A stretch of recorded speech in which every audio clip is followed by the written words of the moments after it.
चलिए बच्चों, अब हम फिफ्थ रिएक्शन देख लेते हैं जो है ब्रोमिनेशन, इसमें ही। तो देखिए क्या है।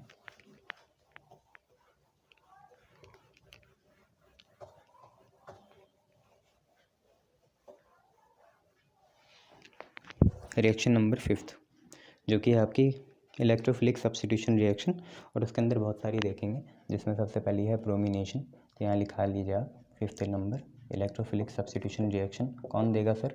बेटा एलिफेटिक तो देते नहीं हैं, एरोमेटिक ही देते हैं, जैसे एनिलीन हो गया। एनिलीन बहुत रिएक्टिव होता है टूवर्ड्स ऑर्थोपैरा, बहुत खतरनाक चीज़ है, बहुत ही ज़्यादा। तो यहाँ पे नोट लिख लेना, aniline is very reactive towards electrophilic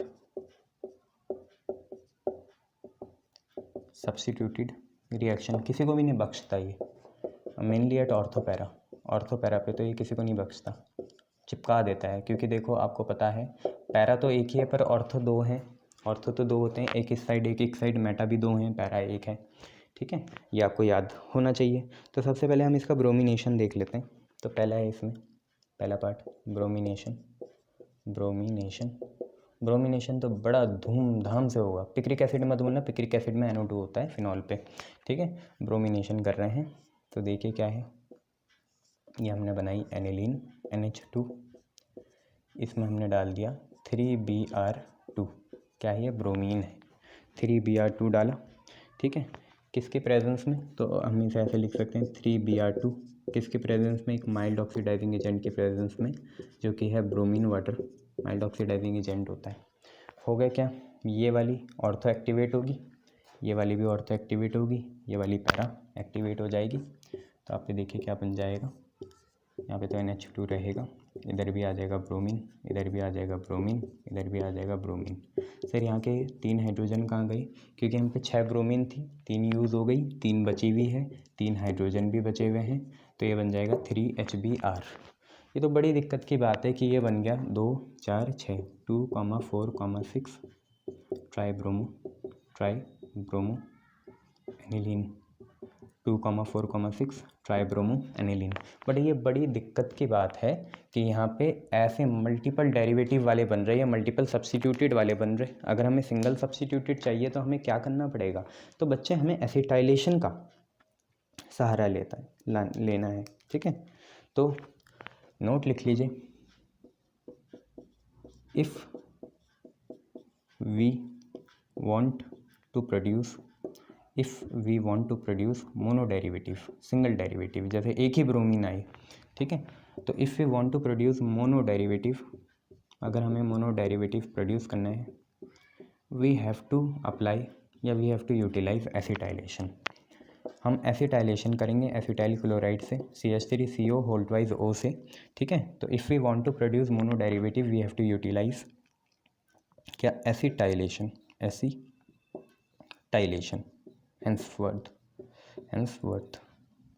अब हमें एसिटाइलेशन लगाना पड़ेगा तो मोनो डेरिवेटिव आ जाएगा। चलिए देखते हैं तो ब्रोमिनेशन के अंदर एसिटाइलेशन कैसे लगेगा। एसिटाइलेशन मतलब आप समझ ही गए, हम एसिटिक एनहाइड्राइड से रिएक्ट कराना चाहेंगे, जो होता है CH3CO whole twice O। Acetylation किससे कराना चाहेंगे? एसिटिक एनहाइड्राइड से। एसिटिक एनहाइड्राइड जो कि होता है कितना? CH3CO होल ट्वाइस, और यहाँ पे आ जाता है आपका O। ठीक है, इससे हम कराना चाहेंगे। तो देखते हैं कैसे होता है बच्चे। तो देखो, ध्यान से देखना आप लोग, हैं इसी के अंदर है ये। देखिए कैसे होगा। देखिए हमने लीन जैसे बच्चे एनिलीन बेंजिक रिंग, ये कितना? NH2। हमने इसे रिएक्ट करा दिया किससे? CH3CO whole twice O। अब आप समझिए आप पे क्या कंडीशन है। CH3CO आप पे 2 हैं, CH3CO आप पे 2 हैं, एक O है, यही तो चीज़ है। ठीक है, मैं आपसे क्या बोल रहा हूँ, आप एक काम करो, ये CH3COO और ये H हटा दो। ठीक है, तो वो मैं आपको हटा के दिखा देता हूँ। पहले यहाँ पे जो भी रिंग का बनेगा वो पहले ही बना देते हैं। बस ऐसे ही बना देते हैं। अब मैं आपसे क्या कह रहा हूँ, ये CH3COO और वहाँ से एक H हटा के यहाँ पे CH3COOH लिख लो, लिख लिया, गुड। अब आपका बचा CH3CO और वहाँ पे क्या है NH है, सबको जोड़ दो तो NH और यहाँ पे क्या आया CH3, फिर क्या आया CO आया, ऐसे ना। बट मैं चाहूँगा कि CO आप बीच में बनाएं, ठीक है, तो C डबल बॉन्ड O और यहाँ पे CH3 आ जाएगा। क्लियर है इतना? देखो वैलेंसी सेटिस्फाई है सबकी। दोबारा बता देता हूँ, एक हाइड्रोजन यहाँ से गया, एक CH3COO और एक H गया, अब NH बचा और CH3CO बचा, तो C डबल बॉन्ड O और यहाँ पे लगा देंगे CH3। क्लियर? नाइट्रोजन की वैलेंसी 3, 1 2 3, कार्बन की 4, 1 2 3 4, सबकी सेम है, ठीक है। अब इसके बाद जब ये हो जाए तो आपने कुछ नहीं करना, अब आपने सीधा इसका ब्रोमिनेशन कर लेना है, Br2। तो सिर्फ एक ही पोजीशन पे लगेगा, हम मेनली पैरा वाला बनाना चाहेंगे, तो पैरा पे ब्रोमिनेशन लग जाएगा या ब्रोमीन लग जाएगा। यहाँ पे ब्रोमीन लग गया पैरा पे, और ये चल रहा है N, ये चल रहा है H, ये चल रहा है C डबल बॉन्ड O और यहाँ पे चल रहा है आपका CH3, ये आप पे चलेगा। देन इसके बाद आपने क्या करना है, बस पानी डाल देना है, ठीक है। आपने क्या डालना है, पानी, पानी होता है HOH, ठीक है, HOH। और आप देखिए CH3CO है और ये OH है, तो आप CH3COOH हटा देना। अब आप पे क्या बचा, ऊपर देखिए बेंजीन रिंग थी, नीचे तो ब्रोमीन है ही, ऊपर देखिए क्या है, सिर्फ अब NH है। क्यों NH क्यों है?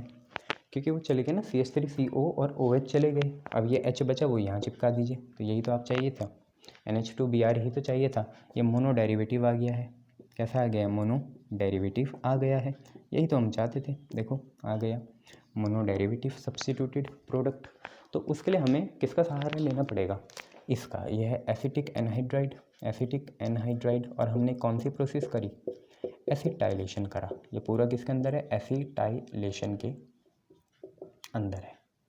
क्लियर है इतना, किसके अंदर है, एसिटाइलेशन के अंदर है। देख लिया बच्चों, गुड। चलिए नेक्स्ट चीज़ देखेंगे, अगर आपने ये समझ में आ गया आपको तो वेल एंड गुड।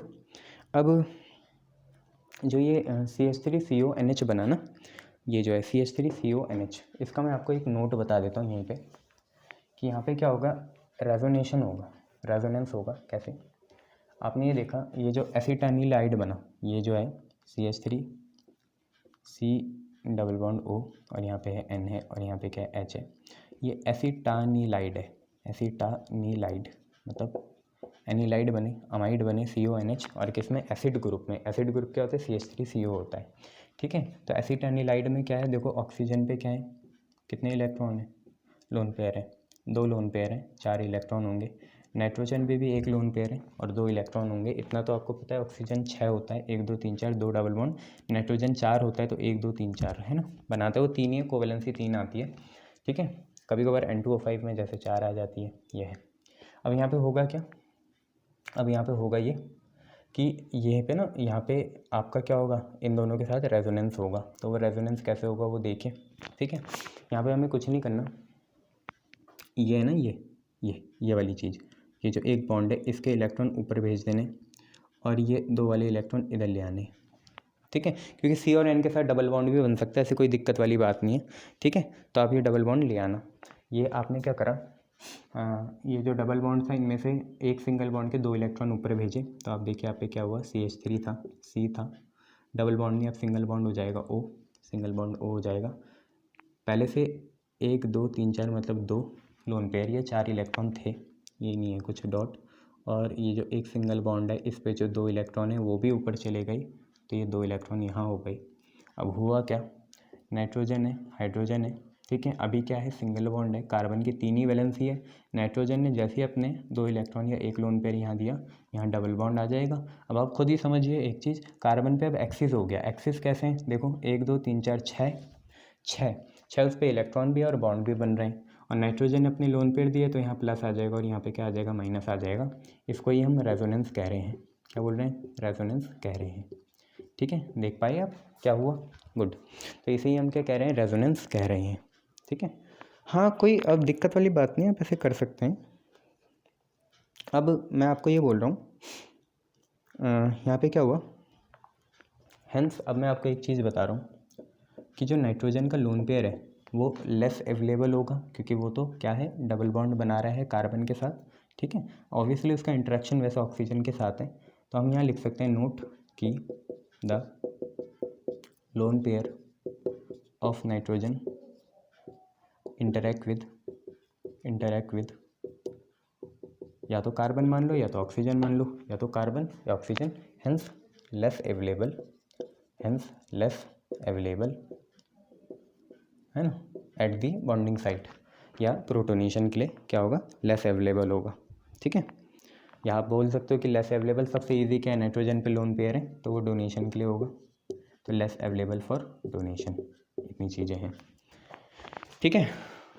और आपको रीज़न पता है क्योंकि वो किस में है, रेजोनेंस में, तो ये सारी हमने चीज़ें लिख ली हैं, इसमें आगे कुछ नहीं आएगा, बस मैं ये बोल सकता हूँ हेंस आपका जो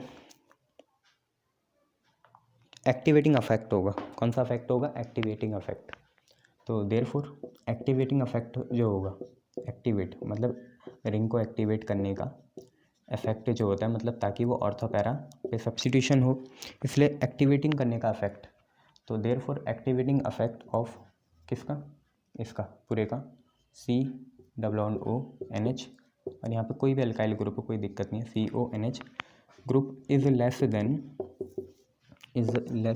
NH2, यहीं से हमारे मोनो डेरिवेटिव बनते हैं, क्यों, ये बना लो या सिर्फ NH2 भी बना लो, कोई दिक्कत नहीं है। अब देखें, जब ये वाला नाइट्रोजन रेजोनेंस में उलझा रहेगा, इसका मतलब ये अच्छी तरीके से रिंग को एक्टिवेट नहीं कर पाएगा, मतलब NH2 जो था इस ऑर्थो और इस पैरा को एक्टिवेट कर रहा था, क्योंकि इसमें रेजोनेंस जैसी कोई कंडीशन नहीं थी। बट जो एसिटाइनिलाइड है, जो हमारा एसिटाइलेशन से आया, एसिटिक एनहाइड्राइड से आया, उसका जो नाइट्रोजन है, उसके जो इलेक्ट्रॉन है लोन पेयर वाले, वो तो डोनेशन में है कार्बन और ऑक्सीजन के साथ, तो वो रिंग को इतने अच्छे से एक्टिवेट नहीं कर पाएगा। मतलब पहले तो चांस थे कि रिंग 3 जगह एक्टिवेट हो जाए, अब एसिटाइनिलाइड के केस में रिंग सिर्फ एक ही जगह एक्टिवेट होगी, या तो ऑर्थो पे होगी या तो पैरा पे होगी, और यही हम चाहते थे कि हमें मोनोडेरिवेटिव सब्स्टिट्यूटेड प्रोडक्ट मिले, और वो मिल इसी की वजह से जाएंगे, ठीक है, क्योंकि हमारा सिर्फ एक्टिवेशन अब एक ही साइड पे होगा, क्योंकि नाइट्रोजन पे इतने इलेक्ट्रॉन फ्री नहीं है, ठीक है, ये आप लिख लेना। अच्छा, इसी के जैसे हम नाइट्रेशन देख लेते हैं, नाइट्रेशन में भी वैसे मिक्सचर बनते हैं, इलेक्ट्रोफिलिक के अंदर ही देखेंगे, नाइट्रेशन देखेंगे, नाइट्रेशन में भी मिक्सचर बनता है, फिर आपको वही करना पड़ेगा, एसिटाइलेशन करना पड़ेगा अगर आपको एक ही चाहिए, ठीक है। तो हम यहाँ पे दूसरा नाइट्रेशन लिख लेते हैं, यहाँ पे बी है नाइट्रेशन, इसमें क्या होता है, हमने ले ली एनिलीन बेंजीन रिंग पे NH2, और हमने इसकी रिएक्शन कराई किससे, कंसनट्रेटेड HNO3 और H2SO4 से, इनसे रिएक्शन कराई हमने, कंसनट्रेटेड HNO3 और H2SO4 से, लगभग कितने केल्विन में, केल्विन अगर आपको याद भी नहीं रखना है तो कोई बात नहीं, बट अच्छा लिखता है लिखने में, 288 केल्विन में लिख लेना, अपने भाई लोगों को दोगे तो सही रहेगा ना, ये है। अब यहाँ पे एक सबसे मेन चीज़ क्या है कि ये जो NH2 है, अगर मैं इसका नाइट्रेशन करता हूँ, क्या करता हूँ, नाइट्रेशन, तो वो जो नाइट्रेशन होगा वो नाइट्रेशन होगा मेटा डायरेक्टिंग, कैसा होगा, मेटा डायरेक्टिंग। बट एक बात है, कितना भी आपका मेटा डायरेक्टिंग हो, पैरा से बड़ा थोड़ी होगा, पैरा सबसे ज़्यादा बनेगा, उसके बाद चांस किसके होते हैं ज़्यादा बनने के, ऑर्थो के होते हैं, और सबसे आखिरी में किसके होते हैं, मेटा के होते हैं। बट यहाँ कुछ उल्टा हो जाएगा, पैरा तो चाचा है सबका, पैरा में कोई फ़र्क नहीं पड़ेगा, बट मेटा और ऑर्थो में मेटा इस बार जीत जाएगा, मेटा का 47% बनेगा, ऑर्थो का 2% बनेगा, बाकी जो बचा 51% वो आपका पैरा बन जाएगा, ठीक है। तो पैरा तो सबका चाचा है ना, पैरा से तो छेड़खानी कुछ नहीं कर सकते, तो यहाँ पे NH2 है, इसमें NO2 आ जाएगा, ये आपका सबसे ज़्यादा बनेगा, लगभग 51% बनेगा। उसके बाद आपका आना चाहिए ऑर्थो ना, ऑर्थो कितना बनना चाहिए, तो वही देखते हैं, ऑर्थो कहाँ होता है बच्चे, ऑर्थो यहाँ होता है। और एक और चीज़ आनी चाहिए आपकी, क्या, मेटा, यहाँ पे NH2 है और यहाँ पे मेटा वाला लगा दिया हमने NO2, जानते हो ना आप क्या बोलोगे, Meta nitro aniline, ortho nitro aniline, para nitro aniline. हमने सोचा ऑर्थो बनेगा ज़्यादा, ऑर्थो 47 बन जाएगा, मेटा 2% बन जाएगा, बट हुआ उल्टा। ये 47% बन गया और वो कितना बन गया बच्चे, 2% बन गया। ठीक है, ये हमें पता चल गया। अब यहाँ पे मिक्सचर बनता है, क्या बनता है, mixture. Now if you want to make any single derivative, let us say we have to make क्या, NO2 वाला डेरिवेटिव। तो NO2 वाला डेरिवेटिव हम बनाएंगे एसिटाइलेशन से। यहाँ से तो हम पे क्या आएगा, मिक्सचर आएगा। क्या आएगा, मिक्सचर। मिक्सचर नहीं बेटा, मिक्सचर, मिक्सचर, मिक्सचर आएगा। नाउ अगर हमें इसमें ही मोनो डेरिवेटिव चाहिए, मोनो डेरिवेटिव हम चाहते हैं कि हमारा पैरा वाला बन जाए, मोनो डेरिवेटिव अगर हम चाहते हैं तो हमें वही एसिटाइलेशन करना पड़ेगा, एसिटाइलेशन करना पड़ेगा। एसिटाइलेशन हम कर लेंगे, कोई दिक्कत वाली बात नहीं है। एसिटाइलेशन के लिए देखिए होगा क्या, हमने ये NH2 ले लेना है, NH2, बेंजीन रिंग पे NH2 ले लेना है। हम यहाँ पे वही डालेंगे CH3CO होल ट्वाइस O। अब एक CH3CO अंदर का पकड़ो, साथ में ये O पकड़ो, वहाँ से H पकड़ो, तो CH3COOH अलग कर लो। ये हमने अलग कर दिया CH3COOH। अब आप पे क्या बचा, एक CH3CO अंदर बचा और यहाँ पे NH बचा, दोनों को चिपका देते हैं। तो बेंजीन रिंग पे कितना आया बच्चे, NH आया, फिर आया C डबल बॉन्ड O और यहाँ पे आया CH3, ये आ गया। ठीक है, इसे बोलते हैं एसिटाइनिलाइड। ठीक है, इसके बाद आगे हम क्या करना चाहेंगे, जैसे हमने वहाँ ब्रोमिनेशन करा, हम यहाँ पे नाइट्रेशन कर देंगे, है ना। नाइट्रेशन होता है कंसनट्रेटेड HNO3 और H2SO4 के साथ कर देंगे नाइट्रेशन। ऊपर तो कोई फ़र्क नहीं पड़ेगा, नीचे आपका NO2 ग्रुप आ जाएगा, सिंगल मोनो डेरिवेटिव, कोई मिक्सचर नहीं बनेगा, 100% यही बनेगा। और ऊपर तो वही चल रहा है NH C double bond O और यहाँ पे CH3। अब इसके बाद बच्चे एक सिंपल सी बात है, इसको रिएक्शन को अगर हम H+ और OH मीडियम मतलब पानी में करें तो ये OH और ये CO CH3 मतलब हट जाएगा आपका CH3 CO वहाँ से, OH यहाँ से, तो CH3COOH आपका हट जाएगा और H वहाँ चिपक जाएगा। तो उसे मैं क्या टेढ़ा बना दूँ, ऐसे जगह नहीं है, आप सीधा बना लेना, मैं टेढ़ा बना रहा हूँ, कोई दिक्कत नहीं। यहाँ पे क्या NH था, एक H यहाँ से आया, H2 हो गया, ये OH इधर चल गया इसके साथ और NO2 हो रहा, तो यहाँ में मोनो डेरिवेटिव मिल गया, है ना। क्या बोलोगे इसे, para nitro aniline, para nitro aniline, ये हो जाएगा पैरा नाइट्रो एनिलीन। ठीक है, याद रखिएगा, ये बन गया आपका para nitro aniline. Clear, good, देख लीजिए।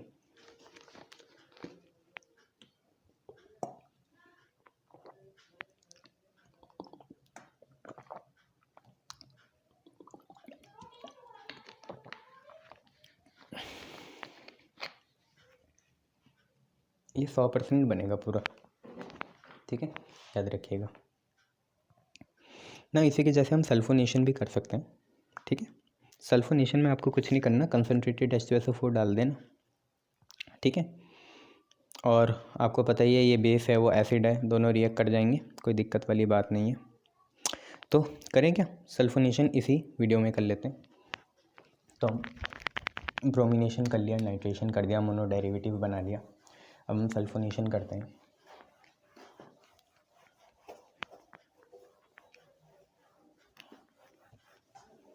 नहीं, फ्रीडल क्राफ्ट अल्काई एसाइलेशन नहीं करता ये, यहाँ पे है सल्फोनेशन,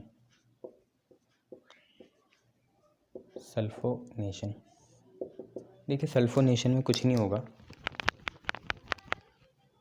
सल्फोनेशन में आपका जैसे आपने एनिलीन ली, बेंजीन रिंग पे NH2, इसमें आपने डाल देना है कंसनट्रेटेड H2SO4, ये डाल देना है।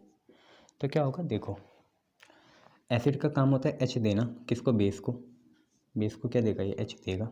तो देखो होगा क्या, बेंजीन रिंग होगी, बेंजीन रिंग पे देखो NH2 बन जाएगा NH3, क्योंकि इसने अपना H1 दे दिया है, NH3 के ऊपर प्लस आ जाएगा और एसिड का कंजुगेट बेस क्या हो जाएगा, HSO4- होगा बच्चे। अभी भी तो वही है, H2SO4 ही तो है, बट ऐसा बनेगा ये। इसका नाम क्या बोल सकते हो, बोलो। एनिलीन सल्फोनिक, ऐसे कुछ बोलना चाहोगे? बोलो क्या बनोगे? Aniline sulphonic. वैसे तो अगर कुछ नहीं होता तो एनिलीनियम होता। अब हाइड्रोजन सल्फेट आ गया तो आप इसे एनिलीनियम हाइड्रोजन सल्फेट कह देना। Anilinium hydrogen sulphate, anilinium hydrogen sulphate, ये हो गया। अच्छा अब क्या होगा, बस अब इसमें HSO3 नीचे बना लो, मतलब इसको रीअरेंज कर लो और कुछ नहीं। फिर उसके बाद मैं बता दूंगा आपको क्या होगा, ठीक है। क्या करना चाहोगे आप? देखो इसमें से ना आपने क्या बना दिया, ऊपर तो रह गया NH2 और इस पोजीशन पे आ गया SO3H। तो सर क्या क्या कम हुआ, एक हाइड्रोजन कम हो गया और SO3 मतलब एक ऑक्सीजन भी कम हो गया, ठीक है। और कुछ भी कम हुआ होगा सर, ये तो OH कम हो गया। तो बच्चे यहाँ पे भी तो एक हाइड्रोजन है, भूला तो नहीं? यहाँ पे भी एक क्या है, हाइड्रोजन है, C6H6 होता है ये हाइड्रोजन और ये OH जो है, ठीक है। यहाँ यहाँ थोड़ा सा ये देख लो, ऐसा है ये, देखो बंदे रिंग है, ये है NH2, एक H यहाँ और ये है प्लस और ये है साथ में क्या SO3 और एक O यहाँ बना देना, ये H, ये OH और एक ये वाला H, ये सब चले जाएंगे तो आपका क्या निकलेगा, पानी। यही होती है इस रिएक्शन में परेशानी। आपको लगता है कि OH निकल रहा, पर OH नहीं निकलेगा। क्यों OH इसलिए नहीं निकलेगा क्योंकि जब SO3H यहाँ आ रहा है तो यहाँ पे जो पहले से हाइड्रोजन है उसे भी तो हटना पड़ेगा। तो वही हटाया है मैंने, तो वहाँ से हाइड्रोजन हटा, OH वहाँ से हट गया तो पानी बन गया। इसका नाम क्या बोलोगे? ये सल्फोनिक एसिड है। और NH2 का सब्स्टिट्यूशन क्या होता है? सल्फोनिक एसिड बड़ा ग्रुप होगा, नहीं बेटा वो सल्फोनिल था, है ना, वो सल्फोनिल था। ये क्या है, ये सल्फोनिक है, वो सल्फन क्या था, वो सल्फोनिल था, ये सल्फोनिक है, तो बहुत फ़र्क है। तो एक तो इसमें अनालिनिक आना चाहिए और सल्फोनिक आना चाहिए, दोनों को जोड़ेंगे तो सल्फो अनालिक एसिड ऐसे कुछ आना चाहिए। तो इसे ही हम सल्फानिलिक एसिड कह देंगे, तो हो जाएगा सल्फानिलिक एसिड। अब आप बायोमोलिक्यूल पढ़ के आए हैं और उसमें आपने ज़्यूटर आयन देखा था, जो डाइपोलर आयन होता है। यहाँ पे भी ऐसे ही बन जाएगा, जैसे ये हाइड्रोजन ये नाइट्रोजन ले लेगा तो आप पे ये हो जाएगा बेंजीन रिंग, यहाँ पे हो जाएगा NH3+ और ये हो जाएगा SO3-, ठीक है। दिस इज़ ज़्यूटर आयन या इंटरनल सॉल्ट स्ट्रक्चर, या तो इसे ज़्यूटर आयन बोल लो या आप इसे इंटरनल सॉल्ट स्ट्रक्चर बोल लो, ठीक है। तो ये ज़्यूटर आयन फॉर्म में पाया जाएगा, ठीक है। अब बस एक मेन सी बात बता देता हूँ आपको मैं कि जो एनिलीन है वो फ्रीडल क्राफ्ट अल्काई असाइलेशन नहीं जाएगी, क्योंकि वो लुईस एसिड के साथ क्या बना देता है, सॉल्ट बना देता है, इसलिए दिक्कत आ जाएगी। इंसिड सब्स्टिट्यूशन की जगह सॉल्ट बन जाएगा। तो यहीं पे हम ये लिख लेंगे कि एनिलीन, ये है एनिलीन, है ना। तुम तो बहुत बड़े खिलाड़ी हो, तुम्हें पता ही नहीं एनिलीन क्या है। तो एनिलीन कौन सा है सर? ये अरे अंकल ऊपर वाला है, aniline doesn't undergo. Sir aunty क्यों नहीं बोलते? फ्रीडल क्राफ्ट अल्काइलेशन और असाइलेशन। एलिनिन जो है ना वो फ्रीडल क्राफ्ट अल्काइलेशन में जाएगा और ना वो फ्रीडल क्राफ्ट असाइलेशन में जाएगा, एज इट फॉर्म्स। जो एनिलीन है वो सॉल्ट बना देती है, किसके साथ? लुईस एसिड डालते हैं ना हम, AlCl3 याद है, फ्रीडल क्राफ्ट अल्काइलेशन में CH3Cl डालते हैं AlCl3 के साथ, और फ्रीडल क्राफ्ट असाइलेशन में एसिटाइल क्लोराइड CH3COCl डालते हैं AlCl3 के साथ। तो aniline doesn't undergo Friedel Craft alkylation और acylation as it forms salt with AlCl3 instead of substitution. Substitution की जगह वो क्या बना देगी, और ये आपकी बुक में अच्छे से डायग्राम से समझा रखा होगा कि कैसे सॉल्ट बन रहा है, वहाँ पे बनवा लेना, है ना। ये है, तो ये सॉल्ट बना देगी किसके साथ? AlCl3 के साथ, जो हमारा लुईस एसिड डालना पड़ता है, ये है, ठीक है, ये है। और एक और बात है कि होगा क्या कि सॉल्ट तभी तो बनेगा जब कोई बेस अपना लोन पेयर एसिड को दे दे। तो होगा क्या, यहीं पे मैं आपको बता देता हूँ, खुपचे में देख लो थोड़ा सा। NH2 है, NH2 पे क्या है, लोन पेयर है, और ये है AlCl3 लोन पेयर। ये इसे मिल जाएंगे, जैसे ही इसे लोन पेयर मिल जाएंगे तो यहाँ पे आ जाएगा पॉजिटिव चार्ज। जब लोन पेयर जाएंगे तब आएगा ये पॉजिटिव चार्ज, ठीक है। तो यहाँ पे ये भी लिख लेते हैं, further nitrogen acquire positive charge. Nitrogen जो है क्या एक्वायर कर लेगा, पॉजिटिव चार्ज एक्वायर कर लेगा। जैसे ही पॉजिटिव चार्ज एक्वायर हो जाएगा तो वो रिंग को एक्टिवेट नहीं कर पाएगा और उसकी दुर्गति या डीएक्टिवेटिंग नेचर शो हो जाएगा रिंग का, ठीक है। तो further nitrogen acquire positive charge and deactivate the ring, ring को डीएक्टिवेट कर देगा, डीएक्टिवेट द रिंग, रिंग को क्या कर देगा, डीएक्टिवेट कर देगा। तो ये आपको याद रखना है। क्लियर है इतना, शाबाश। तो सर अगर हमें असाइलेशन अल्काइलेशन कराना भी है तो हम कैसे कराएंगे, तो फ्रीडल क्राफ्ट से नहीं कराएंगे बच्चे, फ्रीडल क्राफ्ट से नहीं कराएंगे, फिर नॉर्मली ही कराएंगे। वो मैं आपको बताऊंगा कैसे होगा, बट फ्रीडल क्राफ्ट से नहीं होगा, ठीक है। चलिए इंक भर लेते हैं, फिर आगे पढ़ेंगे।